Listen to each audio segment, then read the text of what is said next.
Ketua Kamar Agama, sekaligus beliau adalah Ketua Umum Ikatan Hakim Indonesia, dan rekan-rekan wartawan-wartawati ya, yang kami hormati. Mohon maaf agak molor ya karena tadi hujan. Jadi izinkan saya mau membacakan press release dari Mahkamah Agung berkaitan dengan menyikapi peristiwa kegaduhan dan keributan yang terjadi di persidangan Pengadilan Negeri Jakarta Utara pada tanggal 6 Februari 2025 sesuai laporan Ketua Pengadilan Negeri Jakarta Utara tanggal 7 Februari 2025, dan juga beberapa video dan pemberitaan media massa online yang beredar terkait kegaduhan tersebut. Maka Mahkamah Agung menyampaikan hal-hal sebagai berikut. Jadi nanti selain sikap resmi lembaga, nanti juga ada sikap resmi dari organisasi yang induk organisasi yang memiliki Ikatan Hakim Indonesia yang akan disampaikan oleh beliau yang mulia Dr. Yasardin. Maka Mahkamah Agung akan menyampaikan hal-hal sebagai berikut. Yang pertama, Mahkamah Agung selaku pelaksana kekuasaan kehakiman tertinggi yang dijamin konstitusi mengecam keras kegaduhan dan kericuan yang terjadi di ruang persidangan Pengadilan Negeri Jakarta Utara, karena tindakan tersebut merupakan perbuatan tidak pantas, tidak tertib, yang dapat dikategorikan merendahkan dan melecehkan marwah pengadilan atau contempt of court. 2. Mahkamah Agung tidak mentolerir siapapun pelakunya sehingga harus dimintai pertanggungjawaban menurut ketentuan hukum yang berlaku baik pidana ataupun etik. Ya. Yang ketiga, Mahkamah Agung akan memerintahkan kepada Ketua Pengadilan Negeri Jakarta Utara untuk melaporkan kejadian contempt of court tersebut kepada aparat penegak hukum dan sekaligus melaporkan oknum aparat tersebut kepada organisasi yang menaunginya dengan permintaan agar oknum tersebut ditindak tegas atas pelanggaran etik yang dilakukan. Yang keempat, terkait sikap Majelis Hakim Pengadilan Negeri Jakarta Utara yang menyatakan sidang tertutup untuk umum dalam memeriksa saksi, meskipun dakwaannya bukan kesusilaan, akan tetapi menurut Majelis Hakim dinilai bersinggungan dengan materi kesusilaan, sehingga dinyatakan tertutup untuk umum. Hal tersebut merupakan otoritas hakim yang dijamin penuh undang-undang, dalam hal ini hukum acara pidana, sesuai dengan ketentuan pasal 152 ayat 2 junto pasal 218 KUHP, dan sikap tersebut juga selaras dengan kesepakatan rapat pleno Kamar Pidana Mahkamah Agung yang tertuang dalam SEMA nomor 5 tahun 2021.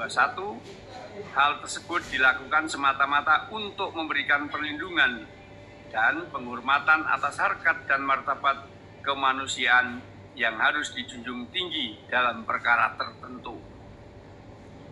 5. Terkait hak undur diri hakim dari mengadili perkara, pengaturannya sudah ditentukan secara limitatif dalam pasal 17 Undang-Undang Kekuasaan Kehakiman dan pasal 157 KUHP, sehingga apabila tidak ada alasan atau keadaan sebagaimana yang disyaratkan dalam undang-undang tersebut, maka hakim tidak perlu mengundurkan diri dari mengadili suatu perkara.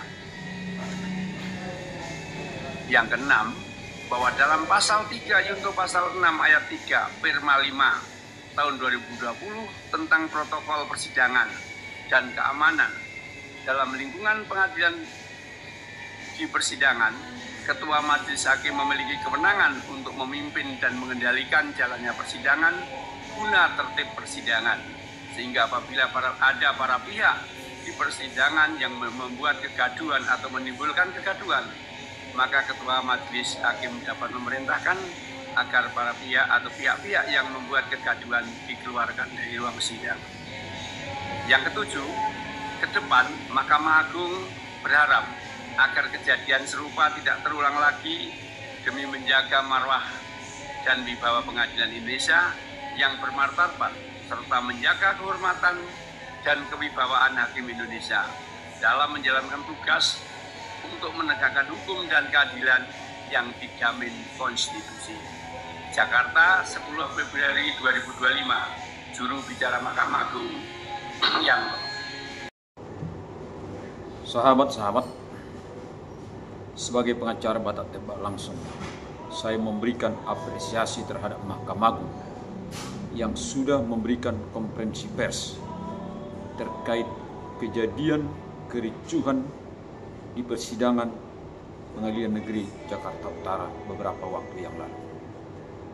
Mahkamah Agung telah menunjukkan sikap yang tegas bahwa semua masyarakat, baik penegak hukum, harus menjaga marwah pengadilan.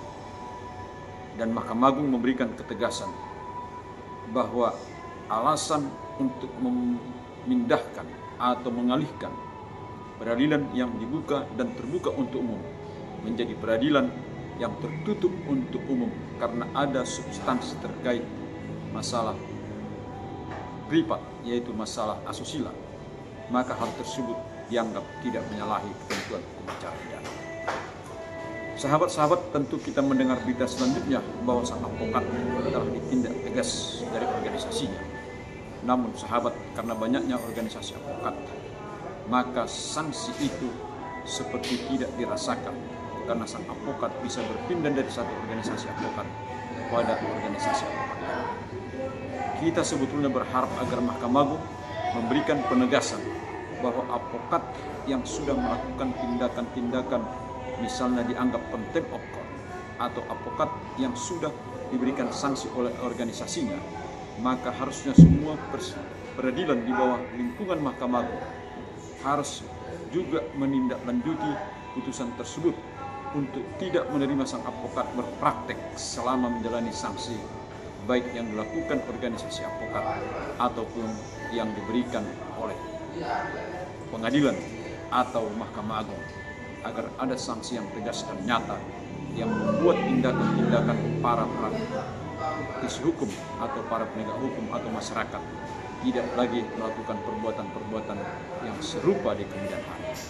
Inilah pendapat dan reaksi atau respon pengacara batak tembak langsung atas kejadian tersebut dan memberikan apresiasi kepada Mahkamah Agung yang memberikan penegasan dan penjelasan bahwa siapapun tidak boleh melakukan kericuhan, keributan, apalagi yang merupakan perbuatan contempt of court.